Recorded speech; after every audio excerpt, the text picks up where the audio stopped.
Hello and welcome to 100% Real with Ruby. Today I have Iris on, who is Iris Deadlifts on Instagram, and something we pretty much mirror the same message in that so many women think that the answers to being happy, being confident, being satisfied with their body, getting the tone and definition they want lies in just chasing lean, or everything like maintenance is considered, or it's approached as though it's like a waiting room to then start making progress again.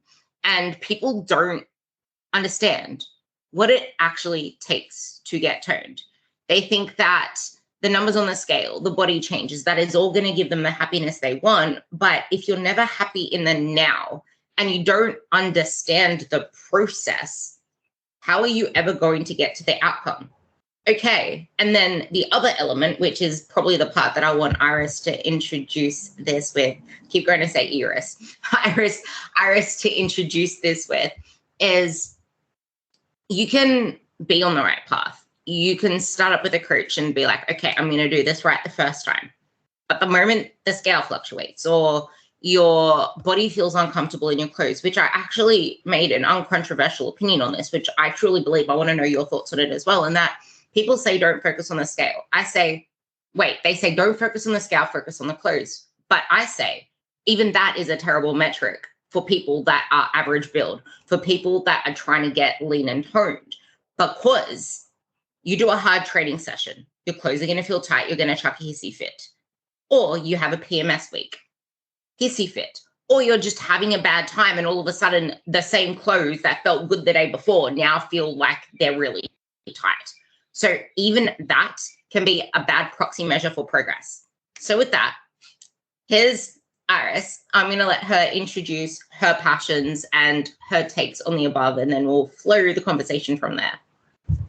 Hi. Thanks for having me. First of all, I'm excited and nervous. I always get nervous when I'm on a podcast, but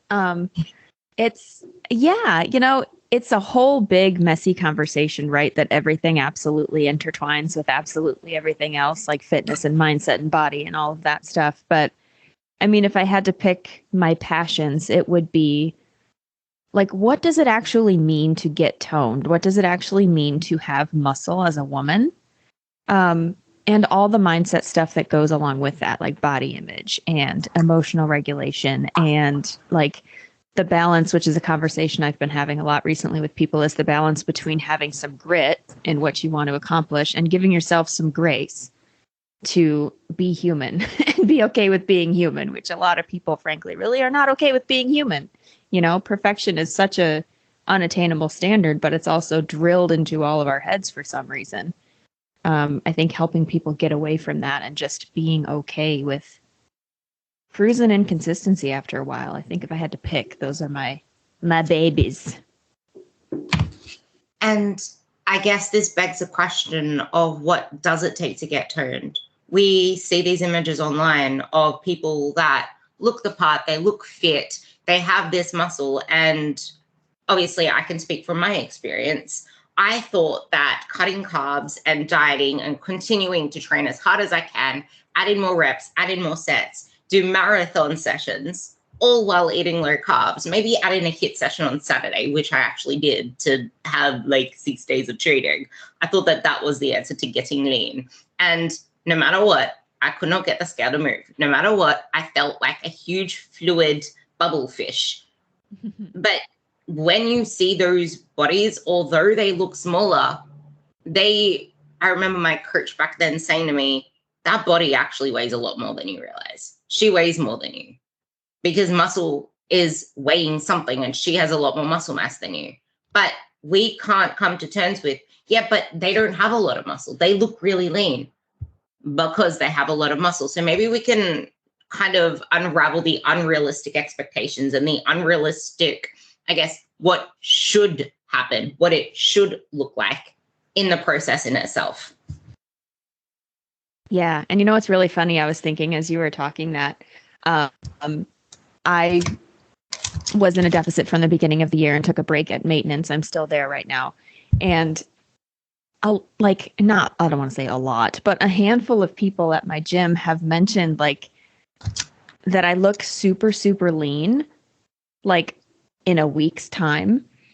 And I was kind of thinking about that and chuckling to myself because I'm in maintenance. The scale has gone up, but also my muscles are pumped back up because of all the glycogen coming back with more carbs and more food in my diet overall. And so I look leaner, but I'm like 3 pounds heavier. And that's just so counterintuitive for so many people. And it just goes to show like not everything we want is reflected on the scale. But yeah, to speak to, I mean, what does it take to get toned? Was that the question? Sometimes I What does the process? No, that's actually a really important point as well. I just want to add to that before we go into the tone part. There was a period of time my gut was refusing to eat so many different types of carbs that I had to do such a low carb approach.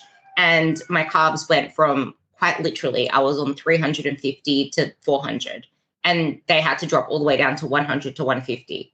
My training sessions, I was crying, like literally, I'm not even kidding. I had tears in my eyes at the end of my leg sessions because I put my not worth, but like I feel good with performance. I chase performance. The fact that my one happy factor, which is how I perform in the gym, how I feel in the gym, pushing my extra reps when I say I'm really, really struggling here, I'm just going to get one more. No, I can do one more. I couldn't do that anymore. I had no mental fortitude. I had no grit.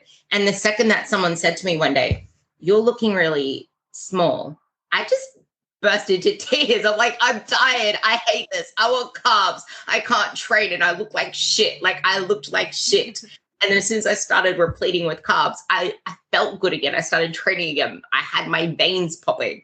People don't understand that. But yes, what does the process actually take? And using both our experiences, where does this like, why are we so warped up in the scale when what we want to do is feel a certain way and look a certain way? Well, I think some people try to equate it, the scale going down means fat loss. And for a lot of people, at least for my clients, like some of them need fat loss to be healthier in their bodies. And so it's kind of like equated in their minds. But then it's also, all the marketing, lose 14 pounds by Thanksgiving, lose 20 pounds by Christmas. And, the magazine comes out like 2 weeks before Christmas. And it's just all these things hammered at us all the time about like lose weight, be happy, lose weight, be happy, lose weight, be happy. And it's really hard to separate that when it's thrown at us all the time. And so I think it's really a practice of like catching ourselves in those moments and reframing it and asking yourself what you like really want. Like, do you want to feel good? Because part of health is feeling good, right? And I think a lot of people, if I had to guess, a lot of people listening to the pod have been down that road of crazy town, I call it, super low calorie dieting, super restriction, over exercising, all of that. And you feel like shit. Like you don't feel good. And I think, I hope we can all agree on that. So it's just kind of taking the leap into trying something new, like a more reasonable approach. More food overall, which is something you've already touched on. Like nutrition has to match up with the goal. And I was talking with Wandy Wellness the other day on my own podcast, and she's like, "That's how I know you've kind of made it is when lowering calories." I was just about to say that. Unappealing. Like when the idea of eating less food just doesn't seem fun, and it takes time to get there though, because that is what everyone's told all the time. Like, be healthy, eat less, be happy, eat less, look better, eat less. And it's just not true.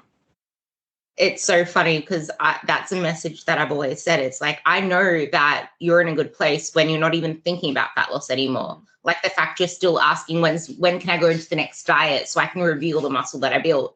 You're still not ready. I just like, if you're still asking about the body aspects of things, why can't I see this? How can I do this about calories? Like if you're still obsessing about those things, we aren't anti-fat loss. We aren't anti-diet. We put people into them all the time. It's the right context, the right mindset, doing the work before it so it makes it easier. So you can get in, not struggle so much, and see better results. And that way you'll have better training performance because you've built up the basics. You've built up a solid foundation, and it makes it easier to lose fat because now you're performing with a greater training load, not necessarily doing crazy ass batshit, but just like you're lifting more compared to the way that you did before, and you're able to handle that.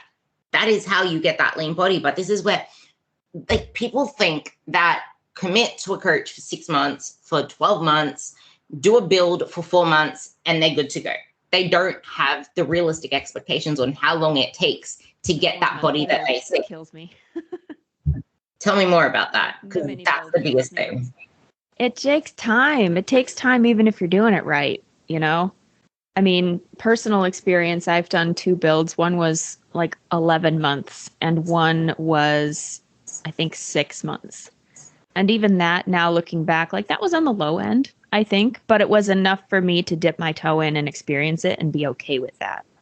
And then it kind of set me up to be able to do, I was going to go for 12 and then like my body's cues was like, yeah, I'm done. So I got back into maintenance. But you cannot build a house without materials, right? You can go visit the construction site every day if you want to, but if you don't have bricks, if you don't have concrete, if you don't have shingles, like nothing's going to happen. And that's kind of what it's like. That's exactly what it's like with food and building. You know, you cannot expect, if you don't have the energy availability there, you can't expect to add anything, right? People want to grow, people want muscle, they want to grow. You have to grow on the scale potentially, and like in your clothes potentially, and in size, like muscle size. If you want to grow, you have to provide it the materials, which again is another hard thing for people to grasp. But once they dip a toe in, it's like, oh, first of all, I feel so much better. Second of all, I can perform so much better and lift heavier. And then they actually, if they give it time, they will see that change, which I think brings us to the next one is programming, because exercise selection and programming matters, which is another thing I've been talking about recently too, is, you know, just because you have weights doesn't mean that what you're doing is going to get you what you want if your goal is strength and hypertrophy. And even those two are different, but it's a nice little Venn diagram of like they overlap and they can play well together, like really, really well together.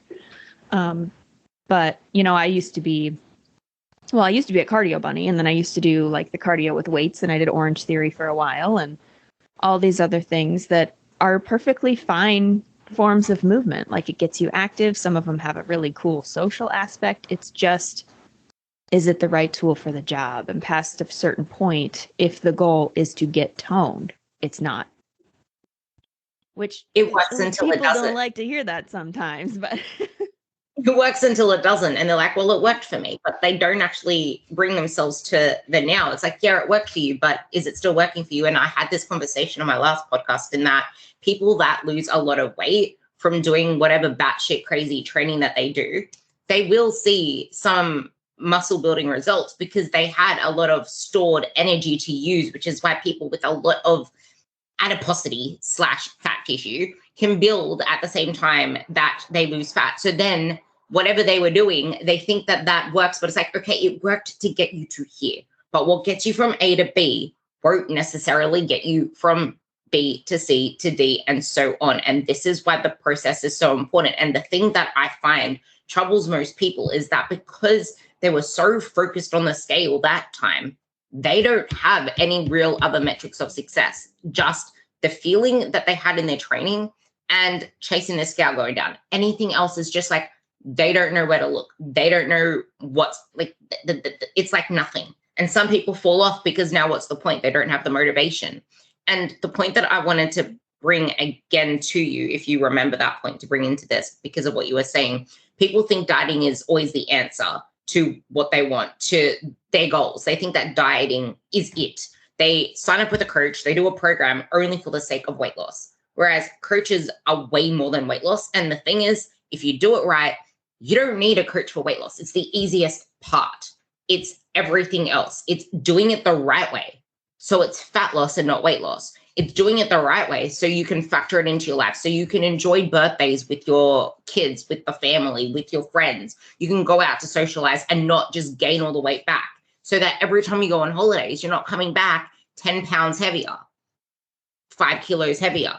And like, they usually come to us from this place where they struggled. So then when we try to quote unquote fix the things, which you're not broken, your systems are just faulty. And the more that you push that system harder, you're just amplifying what isn't working. We need to kind of take the steps back. But then people are so scared of getting the weight back, seeing the scale go up. What if they go back to where they were before? What if they're lazy now? What if they're just letting themselves go? Like, I find that to be what isn't said, but what they're trying to say. Like, I don't want to get lazy. I don't want to let myself go. That's not enough for me to get results. Yeah. Well, that's why I love our crowd so much, is because we lean so heavily into the mindset piece. And like, I mean, take a drink of water every time I've said this. Like, you can do whatever you want to your body, but if you're not willing to look inside and do stuff in your mindset, then nothing matters. It's not going to last. You're not going to learn anything about yourself or life or build any confidence. And so it's really inside is where it is. And I've said recently too, like, once you get a handful of skills under your belt, like the fitness and nutrition stuff is really kind of easy. It's a learning curve at first. You can scale it to where you are in the moment. Sometimes it's hard. It's always going to be effort. But once you like learn a few things, it actually gets kind of easy and repetitive and like, okay, I can live here. It's the mindset stuff. It's the emotions. It's getting in our heads about everything that kind of fucks us over. Talk about the emotions and where they usually factor into us sabotaging ourselves. Oh boy. Yeah. Well, see, the power of the pause is something I talk about a lot, which in the moment is very difficult, but also in the moment is very necessary to be able to like calm yourself in the moment, ground yourself somehow, pull yourself out of whatever emotional swirl you're in. And zooming out is the visual that I like. Like, imagine zooming out of the situation. And there's kind of a framework. I don't even know where I got it, but it's pause, zoom out, assess, decide. And I talk about this incessantly.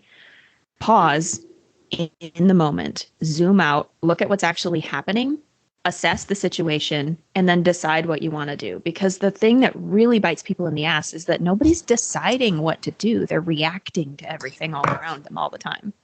And so they don't actually know what they're doing until they've done it. And then it's like, oh, crap. Well, I just massively overate because I was trying to ignore a feeling that I just actually needed to feel. And so that's what screws people up more than anything is, just general awareness of what we're feeling in the moment. And then also being okay with being uncomfortable in feelings, because not every feeling is light and fluffy. There's hard things in life. People get sad. People get depressed. Like, I'm not talking clinical depression, but like, especially in the winter months here in like North America, people are really dragging. Like, a lot of my clients have really been dragging just because there's no sun. It's cold. Like, it's hard. And this is where courage comes in. Yeah. And it's okay to accept that as a temporary reality. And it's okay to not try to soothe it immediately, which I think is the biggest problem is people, it's kind of like immediate gratification. People want to soothe themselves, which is understandable. I mean, who doesn't? Nobody likes to sit with negative emotion. But also, it's so important to be able to do that. And then again, assess the situation. Ask yourself questions like, what do I actually need? What do I actually want? What do I actually need? What am I trying to feel or not feel? What is the next most helpful thing that I can do that will actually leave me feeling good mentally and physically? And then decide what you're going to do and do it. And I think the reactive living is the biggest thing that people have a hard time with. And I'm not perfect at it either. Nowhere close. But it is such an important thing to practice. I think that's where a lot of people get pulled apart. And I know I made a post on this because it was in my memories, but it's like people, just because it looks easy doesn't mean that it is. And if you approach this from the mindset of this should be pretty easy, I can easily do this, it looks easy, blah, blah, blah, you're going to set yourself up to fail because it is not easy. Like, it might it's simple as fuck. Yeah, okay, cool, it's simple. But it is not easy when the human side comes in, when the emotional side comes in that you need to now reason with. And when life is crazy, we usually take the toll on our bodies. When life is out of control, we try to control our bodies. We get more up and down about our bodies. Our bodies feel heavier because we're just stressed, and that just makes us feel heavier. But then we feel like our bodies are something we need to fix because we can control that. And I think this also comes down to because I really want to talk about realistic expectations and what the body actually takes, which if you get a handle on all of that stuff that Iris just said, that is usually where you come to terms with accepting where you are now to move forward. Because if you're always beating yourself up, always self-berating, you are not allowing yourself the grace. You're gritting so much on your life and getting all gritty on yourself, but there's no grace in that. I used to have the thing, grind and be grateful, similar, but you fuel for fat loss. You don't starve it. And when it comes to how sometimes coaches say, teach them how to go on forever and then they can do it themselves, but that's not actually what coaching is. We are more than just getting you to an X point. We help you build the body. We give you the training programs. We progress you through that so you can keep improving, because most of us have such crazy lives, especially after lockdown. I feel like it's just got crazier. If you feel like your life is too busy, that's why coaches are here, because they take the guesswork out of it. They give you the tools you need, so then you don't have to think about the next training program. You don't have to think about if you're making progress or not. You don't have to pull your weeds out. They're there to comfort you, to tell you it's okay when things get a little chaotic. But if you only look at it through the myopic lens of weight loss and thinking that if you do anything else, you'll get bulky and afraid for your clothes to feel tight, or progress only being linear in one direction, which I think is probably where I wanted to go next, in that they haven't expanded their meaning of progress, and they haven't really understood what that physique takes, and how progress isn't just about the physique outcome. I always say performance drives physique, but where else can we find progress? Because you might feel like you're stagnant in one area, but everything else is growing. But then again, I always say that progress isn't made in fat loss. Fat loss reveals progress. You're either in fat loss or you're improving and building, because I feel like that gives a better connotation to the word maintenance. You're in fat loss, doing what you need to do there for whatever period of time, or you're actually progressing and improving and having energy and enjoying time with the family. But I feel like this is what I want you to talk about. I feel like if people only think of or have a dieting mindset, they are not going to actually enjoy life outside of maintenance. They're just there. Maybe we can talk about that and the realistic expectations with, again, what progress means and what it takes. Talk about maintenance? Progress, because it's all about progress. Well, I think one thing that people really get away from, especially when they embark on a health and fitness journey, is that everything goes into that basket and they don't have anything outside of that anymore. A lot of people that fills their cup and brings them joy, because they put so much emphasis on that.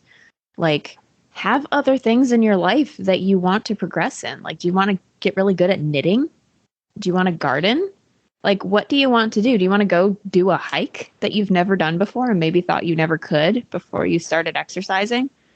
Take some of the emphasis off of the progress that is aesthetic, first of all.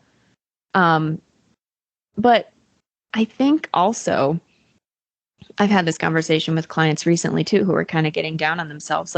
Look at where you were in November and look at where you are now in terms of your mind, your thought processes. First of all, habits and routines and lifestyle. Yeah, no, we have room to improve, but look at all these things that you just didn't even think about before. And now it's just a part of your life. And then look at how terrible you were speaking to yourself a couple months ago and look at you now. Being able to roll with the punches of life, I think, is one of the most underrated wins in general. like being able to pivot and not lose your mind when something doesn't go your way, whether it be like the number on the scale, or you have a bad body image day, or dinner plans changed, or you missed a macro. Like being able to kind of brush that stuff off, learn from it if necessary, like watch how often it's happening depending on what it is, right? Because yeah, specific goals mean specific actions have to happen. And if they're not happening, then you can't get upset that they're not happening. But also, like, there's a balance of, like, Gary Vee says, don't look back, it fucks with your neck. When I agree to an extent, but I think there's something to be said for, like, look at where you were, look at where you are now. And also, what else can you do outside of your body and nutrition and fitness that just makes you happy? Like, what is a series of books that you've wanted to read forever and you just never made the time? Do it. Like, why are people not allowing themselves to do things they like and not allowing themselves to be happy until they get to the body or the number or the clothes size, which are arbitrary anyway? And I can go off on a freaking soapbox about that because it just means nothing. But go on your soapbox, please. Well, they're so unregulated. Well, first of all, like, it's just a organization tool per company, right? I mean, it's just so the company knows what size a thing is, what number a thing is, so they can organize it and ship it and distribute it. Like, that's all it is. Company to company, it's wildly different. I mean, even some brands, you try on 2 pairs of the same pants and they're wildly different. It's just, it's so arbitrary. It means nothing. Not to mention, nobody's ever going to know unless you tell them what size. Hey, I'm looking for like, I'm this size, I'm that size. Yeah. I'm looking, the funniest part is in your Tinder profile. Who cares? Like, it's like, oh, hello, I'm looking for a size 70 pounds. Well, not 70. I was going to say 70 kilos. I'm looking for a size 140 pounds. I was wondering if you have that. It's like, it's not even the size of the clothes. It's how those clothes fit. And it's okay to not love your body all the time. It's okay to hate how your body looks in clothes as well, because there are so many clothes that I tossed out and I don't eat, like I would not buy because I do not like how my body feels in it. I don't like how my waist looks in so many clothes because I'm someone who doesn't have a waist. I'm straight up and down. So most clothes don't suit me. I can beat myself up, say there's something wrong with my body that I want to fix, which, hey, I actually did. And it was why I was stuck for 5 years, literally 5 years, because I hated on myself for that long. I'm like, I can't change this element of my bone structure.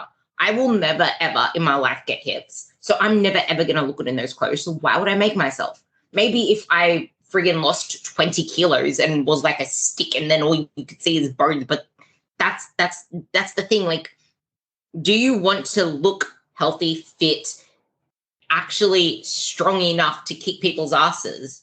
Or do you want to be weak and frail? And people don't realize that toned bodies have way more muscle and are so much stronger than you are. Like, the body that you want can leg press probably 100 kilos more than you do now, can squat probably 10 kilos more than you do now, can deadlift probably 20 kilos more than you do now, and can push themselves to beyond failure on many reps where you're still just giving up at a little bit of discomfort. And I know that is a hard truth, but the thing is, I love your hard truths, and I want them to come onto this podcast now for the second half of it, because sometimes we just need a little reality slap. And until we are faced with that reality that, oh my God, she's actually, like, I had a client say to me when I showed her a bicep curl, and the fact that I held my rep right here for about 5 seconds, according to my video. And then I'm just like, nah, fuck this shit. And then I dropped it. And like, I could not get that rep, but I did not just drop it because I couldn't get it up. I fought and I kept the tension, and then I dropped it. And that is what builds a body. It is not the dieting. You can eat all the calories you want. You can load yourself with protein, but you're still not going to build the body that you want without that training stimulus. It's part and parcel, which is why, like Iris said, you need to have life outside of it. Because if you keep trying to find joy and entertainment in everything that you're doing and chopping and changing, like you have ADHD with your programming or ADHD with your program, with your diets, you're not going to move anywhere, because it takes consistency and it takes you pushing yourself into that discomfort for that 45 to 1 hour, which is why you're probably better off with 4 training sessions, because there's no way that you're going to enjoy pushing yourself to absolute grit if you're training 7 or 6 days a week. Like, no. I training could 7 not. or 6 days a week, you're probably not anyway. I want you to bring that into this part, because as you get older, it's even more important to build muscle. Yet so many people struggle in like their 50s because they spent the last 20 years of their life trying to be smaller. So they still think that that's the answer, because now they have more belly fat. Now they have the cellulite showing, which are part of the aging process. But the thing is, you can dictate how you age by building muscle and not always chasing diets. So let's talk about this damn fucking patience and building muscle. Yeah. Yeah. Well, one thing to touch on too is you got to respect your rest days and sleep, which I know gets harder naturally in different seasons of life because kids, because age, because menopause, because hot flashes, because all this stuff. But also, a lot of people just have a really freaking crappy sleep routine or no sleep routine at all. So they're not setting themselves up for good quality sleep however they can. And people are just in the gym too much. And I get it. I love it. If I could get away with going into the weight room every day, I would. But it really takes pushing close to that failure if you want to add muscle mass. Your body needs the stimulus. It's not just going to happen. You have to tell your body. And that's the problem with the internet, is that all people tell you that the stimulus you need is like the burn and, you know, the Pilates and all these things. Again, perfectly fine movement, but the wrong tool for the job if your goal is strength and muscle. But yeah, I mean, it takes patience. And that is partly why I'm like so passionate about have things outside of the gym that you love to do. Like we're fitness professionals. And I had somebody tell me the other day, like, well, my life doesn't revolve around fitness like yours does. Mine doesn't either. I go to trivia with my friends. We go have board games. We have a cooking day every couple weeks where we pick a cookbook and make something we've never made before, and we eat like all of it. You know, it's there. I go traveling sometimes, not often, but every once in a while. And there are things that you have to have that allow yourself to rest and enjoy your life that are outside of fitness. But when you do the fitness thing, you have to commit to the bit. You have to be consistent, and you have to be okay with the discomfort of pushing yourself close to or to failure. I mean, there's good research suggesting that even like 2 or 3 shy of failures is pretty darn good for muscle growth. But even then, people just don't know what that means. They don't know what that looks like, because we're used to the panting and the sweating and the burning and the dry heaving on the floor and like all these things that, you know, fitness classes tell us we have to do to have it be effective, right? Well, it's effective for feeling like you're dead. But in terms of getting that toned body and building strength and movement patterns so you can age well and be capable, that's not going to cut it. It's really hard for people to hear because it's kind of the sunk cost fallacy, you know. Well, I've been doing this for so long, it has to work. Well, no, not necessarily. That sunk cost fallacy is probably one of the biggest things that holds people back and keeps them stuck from even starting a new approach. It's like, I've already invested so much into this area, I'm going to keep going until I get something out of it. Or I'm just going to tweak a few things and try this and try that, and then I'll try the next thing. But then people put a cost to how much it takes or how much it is to get a coach that's actually going to do it the right way, and how much it costs to stay with them for longer than a year. But they don't take the cost of all the years that you spend yo-yoing, the stress and the time and the energy that goes to stressing about how you feel every time you go to bed and you're pinching your stomach, or when you look over and you're worried about this, that, and the other, which comes in the process of working on yourself and showing up for yourself. And when you have this element that allows you to enjoy everything that you do, that's going to give you the confidence that you want, because now your worth and the meaning of progress isn't just revolving around what your physique changes look like. And I know you can say this as well, because I still want to go on about this realistic expectation thing, but people think that bodies don't freaking jiggle. They think they need to be made out of wood, because people online are showing these photoshopped images where they get rid of this, that, and the other, or they actually do photo shoots that they dieted for. And so many people, Tom, John, Sally, and Sue, are all competing on stage, and they have like the lifestyle bodies versus what we think we should look like. Oh. And that lean, hard, tight body looks like that probably after a pump in the gym. Like I don't look as lean, hard, and tight as I do in my selfies outside of the house. Like, yeah, okay, I look leaner and harder than most people because I have a fuck ton of muscle that I actually did a 3-year build, like a 3-year build, and I'm still in it. It's just that now I'm in maintenance and then I'm going to push into it again. It's like, I don't even want to go into a diet. I don't even want to see myself eating less than 2,200 calories. Like I can't. Like I love food. I love fueling myself and I don't like feeling like shit. And before it was, I just want to hurry up and get back into a diet. Like, that's why I'm like, you made it when you don't even want to diet. Yeah. Yeah. The, oh gosh, I was going to say something and it's gone. This is what happens. The building phases, the body's burn jiggle. Well, here's the thing.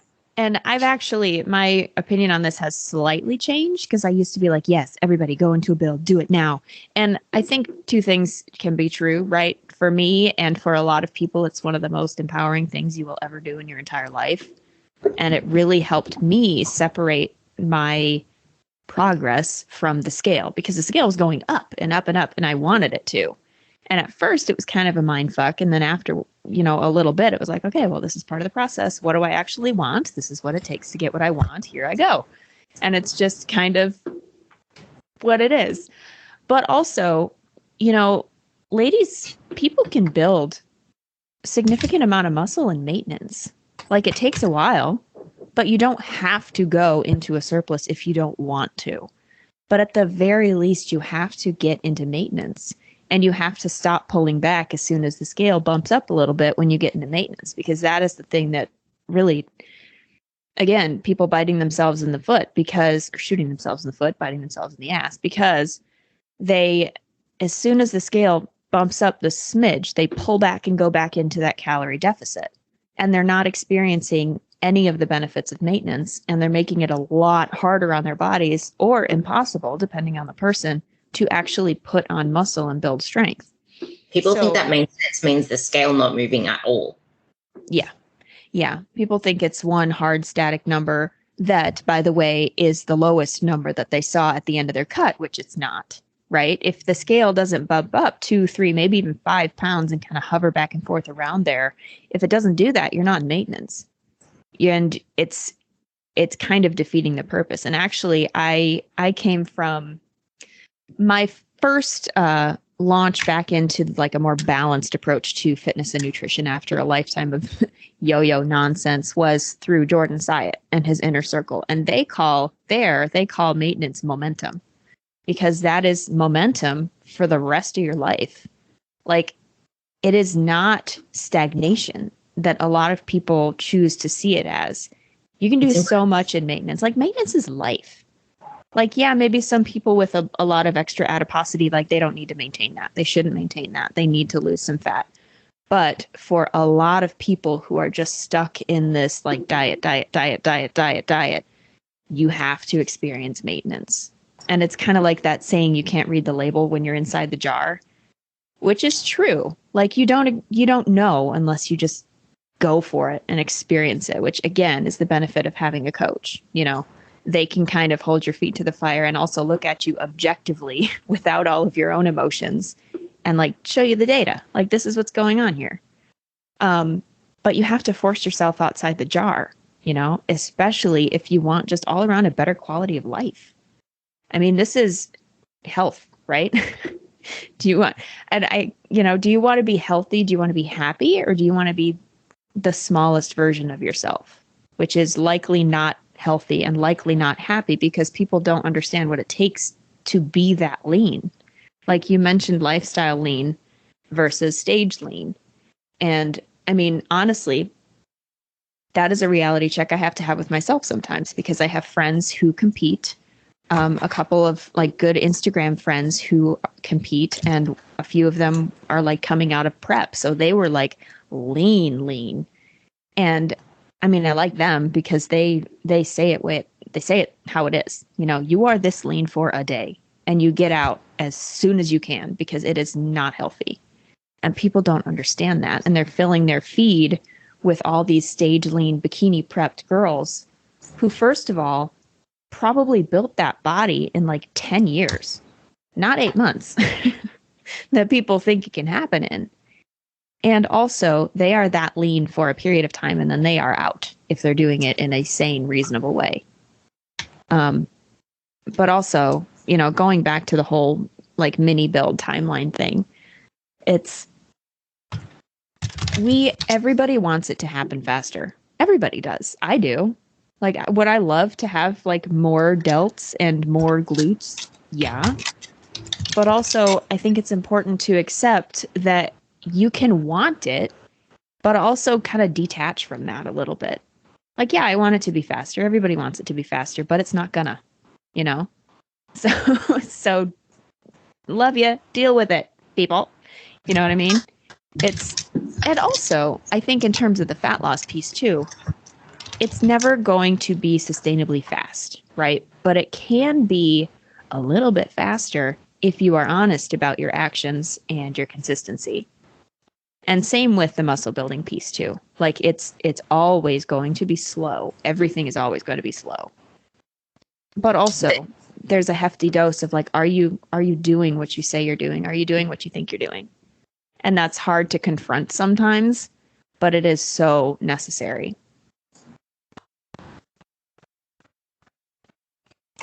I love that so much because they're in Facebook groups, which I find myself in a lot.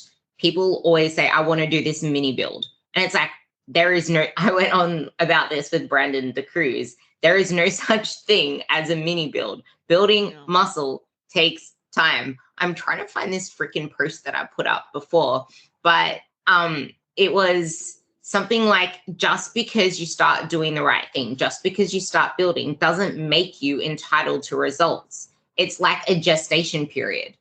You still need to put in the work and fuel that baby. Oh, here it is. It's like gestation. It's not like all of a sudden the baby pops out of nowhere. It's been growing this whole time as you have been nourishing it and nurturing it. It has been growing in that period of time. But the thing is, even in 9 months, I would say that's still not enough to see the progress that you say that you want. Like, yeah, you can make significant progress in 9 months if you do it the right way, if you know how to train freaking hard, and if you're doing all of the right things consistently, which if you look at a general life, there are always things that pull us off track, pull us on track, which is why I say don't walk on a tightrope, walk on a wide road, because then you're always shifting in between the right direction forward, facing forward. But it's still going to take a shitload of time, and you're going to make it longer by putting things on hold when things get busy or fluctuating too much up and down, which you said this at the start. Like, it's about making the lows less low and making the comeback, the distance between the low and the neutral, much closer. And I also feel like a lot of people get on and make things worse than it is, because after a high, any dip is going to feel more exaggerated than it is because you are at such a high. But shit will always come up. Again, this is why that emotional regulation is so important, because progress isn't made in 4 months, in 6 months. Heck, coach's minimum sign-up period is only you really getting started on the trajectory that serves you. Shit takes time. Give it at least 3 years. Like, shit is going to happen in those 3 years, but not if you keep asking and begging your coach to put you into a fat loss phase. There's a cue for you there. Yeah, I tell my clients when we come on, like the first month at least, nothing means anything. I don't care about numbers. I don't care about anything. I just want you to get consistent and like logging the data and doing the things. And we can talk about routines and like start adjusting that. But like until we get past that point, I don't know you. I don't know you as a person. I don't know what any of this means. I don't know your life. Like, we have to figure this out and be okay with that little like kind of holding period kind of deal. And largely I work in fat loss, but I do have a handful of muscle building people, which I love that you said way at the beginning. I was grinning because like people call me a weight loss coach. Like, people just in my life who don't really know what I do, and I don't preach about really what I do, but they're like, oh yeah, you do the weight loss coaching thing. I'm like, yeah, well, yes, but also so much more than that. But it's Yeah, I mean, 6 months, I would say for a building period, either in a surplus or in maintenance, is like the low end to see significant muscle. And like I saw some, but even like I just and again, like I said, that was enough for me to be okay with doing a longer one because like I had come from a history of yo-yoing. I have lost and kept off a significant amount of body fat. And so that scared me. And so like I didn't want to do a full one because I didn't really know and understand everything that was going to happen or needed to happen. But it was enough. So I don't think that's a horrible starting place, but you also again like manage expectations. What's actually going to happen? Are you going to turn into a bikini prep girl after 6 months? No. But if you stick with it and if you don't give up when things just get a little bit inconvenient and difficult, and maybe you have a bad body image day, that's the one thing is, people have a wonky body image day. They don't understand that that's normal. And then they throw up their hands and then it's just all over. And then they blame the program, blame the this, blame the that, but they're not just realizing, hey, you're human. Yeah. Well, yeah, there's so many things. Like I have a whole list that I talk to people about all the time, like things you think aren't normal that are normal. You're not broken, you're not crazy, you're not weird, you're just human. Like having a bad body image day, having cravings, not being motivated, like treating yourself like a dick sometimes. Like do that less, but yeah, sometimes it happens. It's normal, it's human. Like all of these things, and that kills me about like all of the marketing and diet culture and everything, is that it just leaves people feeling like they're broken and that like there's no hope, which is like the farthest thing from the truth. Like welcome to humanity. Everyone's fucked. And we can all work with ourselves and make our lives and make the world better. But it does take effort and it does take time. And you can't get around being proactive, which I think is the hardest thing. Because, I mean, it would be nice to have everything hand delivered, but that's just not the reality. And when we're used to doing certain things a certain way for such a long time, when we're used to thinking a certain way for a long time, it's hard to change it. Like, I don't know if you watched my stories earlier this week, but I've been laughing at myself all week because I switched my gym schedule by a day, which saying that does not seem that monstrous. But I can relate, so I know it's monstrous. But for the past 6 years, I've been doing the same thing. Monday, Tuesday, Thursday, Friday was my gym. And I was like, I've got some schedule things. I'm going to switch it by a day. And it has messed up my life. Like I've thought it's Saturday all day. I've had a day off all day. I'm forgetting things in my gym bag. I'm like wearing the wrong shoes. So I have to take my shoes off to lift. Like it's just when you try to change things, it's hard. And you have to accept that. And you can accept it again as a temporary reality. It's not always going to be so hard as long as you stick with it and be okay with being human and being okay with putting in that effort and like tweaking and adjusting along the way. And there was another point I was going to use myself as an example for, but it's gone. It may come back. We'll see. I don't know. I liked that 6 months building thing as well, because it's like, yeah, but most people aren't willing to eat enough to even put on the tissue that they want in 6 months as well. But at the same time, it's like the realistic expectations. Like if you're only going to go into it for 6 months, don't expect anything out of it. And this is why I said this is not the momentum thing, but I call it improvement. Like you're either in fat loss or you're improving. Every single time you dip yourself into fat loss, you stop the improvement. You stop the progress. You stop all of that building that you need to do to get the body that you want. And using me as an example right now, because it was that same thing, I actually did 8-figure comps in my history. Yeah, I did 8. And they were in the span of 2.5 years. And as you can imagine, 2.5 years of getting on stage, getting stage lean. Every single time I competed, I got leaner, but I looked worse by the last one. Because in that period of time, I was losing muscle. I wasn't fueling enough. I thought that a 4-month build in between season A and season B was enough. And I know that this is an extreme, but this is what people do on the real life level. And it wasn't until I moved away from my stupid mind, went from competing in that to then competing in powerlifting. I had my best physique powerlifting because I was fueling. I was lifting heavy ass shit, and I became competitive there, and then I started competing in that. But that's the thing. I built my legs that people say, oh my God, I love your legs. I built those powerlifting, not bodybuilding. I built those lifting heavy shit, eating a shitload of calories and fueling, building a shit ton of muscle. And that was part of my 3-year build. Building muscle got me to look the lean that I do now because I did one fat loss phase, and that was unintentionally in lockdowns, and I lost muscle in that process as well, but I still have some muscle mass. But it's like that one fat loss phase, I didn't feel in that moment of time that I could ever stick to anything, that I could ever be adherent. I could never imagine seeing my body change because of how much I struggled in the past to get the scale to go down. But it happened effortlessly. My coach was like, what the fuck? Because I lost 4 kilos in 4 weeks. And then he's just like, I was expecting that to be over an 8-week period. So he just did it for 6 weeks and that's it. So I ended up losing 4.5 kilos in that short period of time. Whereas before, I kept trying to budget it. The scale would go up instead of down. And because you said this on one of your podcasts, and I really want you to hop on it. People and photos, like they take the photos, they obsess over them, they pick every single little element.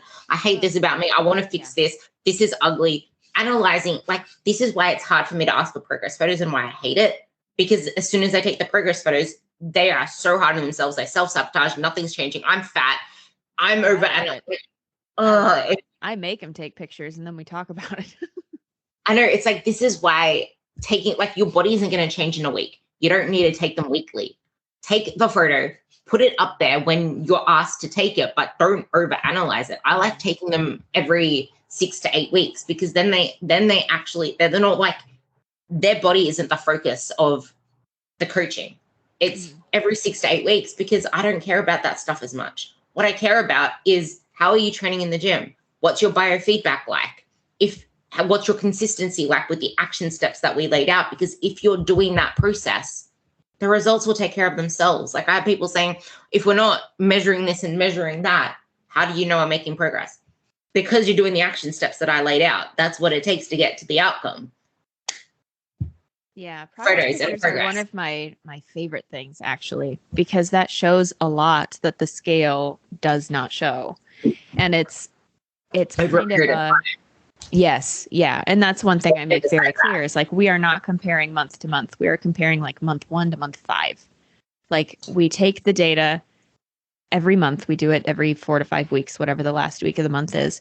And then we just set them aside. And I tell them too, at the beginning, there's a little video that I send them, like, the purpose of this is data. The purpose of this is not to take the pictures and then start immediately pointing out everything that you hate. Like, this is not the way, grasshopper. This is how you beat yourself down into a pulp and then feel like you're a piece of shit. And you cannot hate yourself into positive change. Like, I told Juan this the other day too, like, cruelty never results in anything good. And it kind of blows my mind how mean people are to themselves. And like saying things that they wouldn't even dream of saying to people that they don't like. Like, even if they do not like the person, they just wouldn't say it. They wouldn't go there. But they do it to themselves, and it drives me crazy. And like, been there, done that. But also, it just doesn't help. So like, we do talk about that a lot. Like, how can you reframe this to be gentler? Like, at the very least, you don't have to gaslight yourself into like loving it. You don't have to love it if you don't love it. There are times where you're not going to like what you see in the mirror. Stop body checking, stop pinching, stop poking, stop obsessing over all these things. Like, with progress pictures, I kind of have them just treat it as like just a task to do. Like, in our coaching software, I have them like log the things they need to log, whether it be weight or calories or protein or whatever. Progress pictures, put them in there, done. Stop looking at them. And I think it's cool over time to show them that, especially if it happens to be an individual where the scale doesn't move that much and they just lose a lot more fat than they lose weight. And it's nice to show them, like, look at your body. Like, it is so glaringly different. You cannot ignore that. And do you want your dream number or do you want your dream body? Like, they don't probably look the same, and you have to be okay with that distinction. I'm going to tag you in tomorrow's post because that's exactly what I have scheduled. I'm going to tag you in that. But that, like, this is the biggest part. It's just like everything is data, and we know that you're making progress if you're doing what we set out. Like, we've been coaching I've been coaching for almost 9 years now. Like, we've been doing this shit for a very long time. We know what to look for. We know what we don't need. We know what we need. And progress isn't made in 3 months. Like, the expectations people have of how long it takes their body to change. And the worst part is comparing your rate of progress when you're 40 years old, 50 years old, to how fast you made progress in your 20s. Yes. Yeah, that drives me crazy. Or to other people, you know? And I've said too, like, if you compare this, you have to compare absolutely everything. If you compare someone's body or rate of change to you, you have to compare their like relationship status, their child status, their upbringing, their diet history, their genetics, like on the very base level, their genetics, you know, their financial situation. Like, do they have kids? I think I said that. Do they have pets? Like, everything. You can't pick and choose. It makes no sense. You have to compare absolutely everything. And you can't Frankenstein it. Yeah, exactly. Wouldn't that be nice? You can't do it. And there's a heavy dose of like, keep your eyes on your own paper. Like, it doesn't matter if your best friend is losing fat a lot or losing weight. Maybe it's not fat a lot faster than you are. It doesn't matter. You know, it's comparison. I don't think is all around a terrible thing. I think, you know, that's another thing. That's just part of human nature. You know, we see somebody and we compare. It's just a thing. Like, these two things are not like each other. It's just human nature. It's the dwelling on it that's the problem. And like, I think a lot of people start off their fitness journey, if you want to call it that, with comparison. Like I did. I'll say that. Meg Squats was the one that, like, I saw her. She's like my height. She's body shape is similar to me. She looked how I wanted to look. And I was comparing myself. And that's kind of what started it. But then it turned into, okay, what can I do? Like, you have to stop dwelling on the comparison. Like, if it pops up, fine, that's human. But keep your eyes on your own paper and do what you need to do. Like, really lean into ticking the boxes that ultimately are going to get the job done. And that's how you appreciate the process. Like, people say, love the process. You got to love the process. Well, that's kind of vague. How do you do that? By living it out, and you start to appreciate it. And then you start to see the changes mentally and physically and emotionally and all these things. And then you start to love it. And then you can't imagine living without it, you know? Calorie deficit, you know, notwithstanding. You don't want to live there. That's not a lifestyle. But just the lifting and the nutritious food and fitting in the fun food and like managing your emotions and doing fun stuff outside of fitness. Like, that's the lifestyle. And like, now where I am, I'm 30. I don't have kids yet. We hope to. My life will change when we have kids. It just will. But like, I can't imagine not having this as a priority in my life because I know what it's done for me. And that, I think, is what I want to kind of lovingly shake into everybody, is like, there's so much more to this than weight loss, fat loss. Like, all the answers are not in fat loss. They're not. No matter how we try to shoehorn them into fat loss, it's not. It's in the process. And like pushing into discomfort and being patient and being consistent and working with yourself too. Like figuring out what makes your brain tick and how you can set up your life so that it works with your brain. Because under the umbrella of how it all works, like calorie balance, like all these things, progressive overload, there's a million ways to do it. Like, there's no right way. And anyone saying there's like one specific way to do it is full shit. And that's the problem with like carnivore and keto people, that just like their way is the way. It's the religion. It's not. It is a way. Those two, I think, are kind of dumb. But, you know, there's ways to make it work with your lifestyle.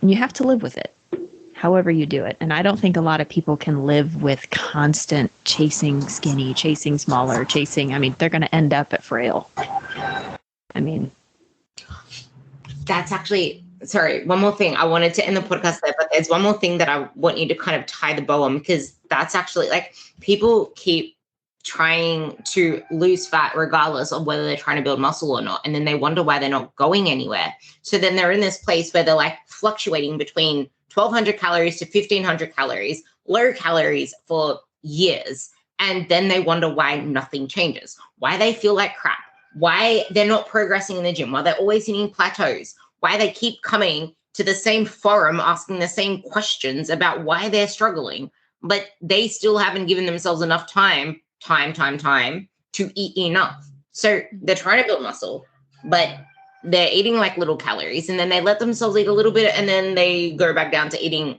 1,500 calories, for example. And it's just like, you can't just keep chasing both at once. And then they expect to look like, you said, a bikini competitor after a year. That's how I kind of want you to tie the bow in that cycle that they find themselves in, and what you would say about it, and then tie a bow on it. Yeah, periodizing is big. And like I said, I don't think everybody has to build necessarily, but I do think maintenance is an absolute, right? Either your body will put you there because it's adapted, you know, over a long enough time. If you're actually legitimately consistently eating low calories, a lot of people think they are, but they're not. But some people do, and your body will adapt. And so your body will put you in maintenance, and you have to live with it or change it over a long period of time. Or you have to dip a toe in and experiment with how many calories you can eat and still maintain your weight, right? Within those 3 to 5-ish pounds. I mean, individuals, maybe a little bit more. But when it starts bouncing back and forth, you've hit maintenance. How much can you get away with there? You know, there's a lot more built-in flexibility in terms of food, you know, food choices. There's just some things that are really hard to fit in a calorie deficit. And that's why people go crazy when they try to diet too long, is because yes, you can technically, but it's a lot harder to fit certain foods in a deficit. You have a lot more flexibility in maintenance, but also it's just, I mean, it's hard and it's scary, and I can understand that, but also there is no way around the action piece. You have to try. And then what's the worst that could happen? You know, if the scale bounces up and it keeps going up after a couple months, okay, great. You're not in maintenance. You're in a surplus. And if you want to get back into maintenance, you can pull back a little bit. It's not the end of the world. But you have to. Like, if it comes back down to actions and expectations, what do you actually want? Do you want to get strong and put on muscle? Then what that takes is giving your body the energy it needs to do that. Period. Otherwise, you can't expect it to happen. And yeah, I think that's my ramble.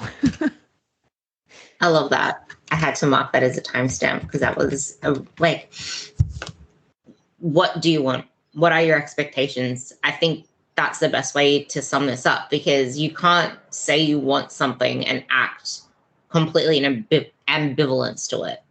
Like, if you're not congruent with your actions, then you can't expect that outcome. And the only reason people struggle so much and get into this depressed state, like you said, is because their reality does not match their expectations. And every time your expectations are higher than your reality, you're setting yourself up for more disappointment and more frustration and just circling the block.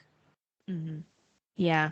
And if I could add one more thing too, because like, I mean, you know, as well, the symptoms kind of being in a sustained calorie deficit, like lower energy, lower mood, lower libido, like just being cranky, all of these things, headaches sometimes. I think a lot of people don't realize that that's why they're happening. Like, that is not normal. You are not functioning normally because you are refusing to give your body energy. And like, I think about the older women in my life, like my immediate IRL life, all the time, who have spent their entire lives yo-yo dieting, and they feel like they're going crazy and they're experiencing all these things, half of them in menopause. And I'm like, man, that just makes everything worse. But they don't understand that that is not them. That is because they are restricting calories incessantly, and they are experiencing all of these negative effects. And it's just dumb. Well, this ending is seriously the best part of the podcast, because I'm sure a lot of people, I say because a lot, but I'm sure a lot of people can relate to everything you just said at the end there. And it's actually a real life experience. So if that's you, stop doing the same dumb shit that's making you feel broken. Again, you're not broken. Your systems are.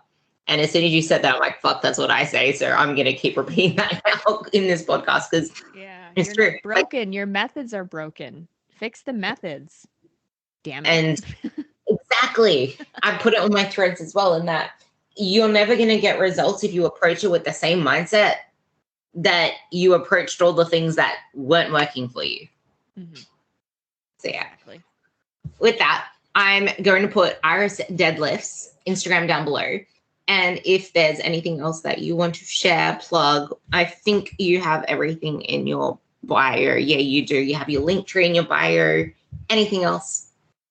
It's Instagram is my main social media. I do have a Threads. I forget about it a lot, but then when I remember it, I'll post like 8 things in one morning. And I do have a podcast, which is going under a little bit of a rebrand right now. Talk Fitness. What? Two Bitches Talk Fitness, but now it's not going to be that. No, it's not going to be that. I love that name. It has a place in my heart. But my co-host is stepping down. And I'm getting a new co-host, and we are rebranding to Here's the Deal. Is that something I say all the time? Here's the deal. Here's the deal. Nutrition, fitness, and mindset for people who don't want life to suck. That is our podcast. Yeah, like that's the thing. Stop making your life suck more than it needs to, because life is already difficult as it is. Yes. Amen to that. Yeah. Thank you for coming on. And if you guys loved this podcast, please share it to a friend. If you resonated with anything, if there is something that you think someone needs to hear, send it to them.